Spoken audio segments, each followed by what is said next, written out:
All right, Module 5, let's talk a little bit about fonts. Too many fonts is generally a horrible, horrible thing. You don't want to mix and match loads of different fonts. Not only does it, not only does it look terrible, it's going to slow down your site and make it load too slow.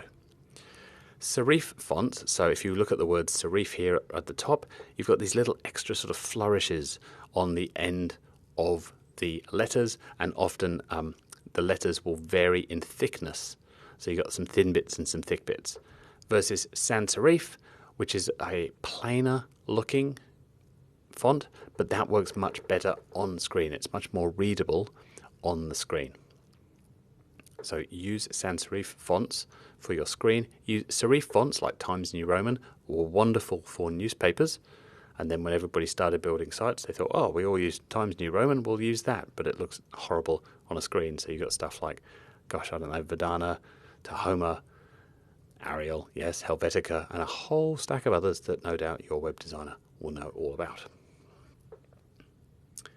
A few here that just to be aware of, you don't want that hyphen to go across different lines.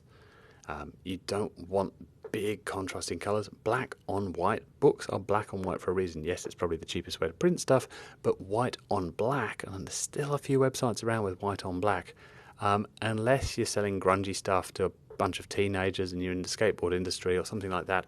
Generally speaking, white on black is a horrible idea. It hurts the eyes. People will not stay on your website as long. Be careful about putting images and text over the top of each other, obviously. Lots of space. Love white space. Space doesn't cost anything. A lot of designers that were classically trained in magazine, print, layout type stuff, in magazine, in newspaper, in print, space was expensive. Every inch had to be accounted for. Every inch was money. Not so online, so more white space is generally a good thing. Much easier to read, and therefore people stay on your site longer and convert more. 12 words per line.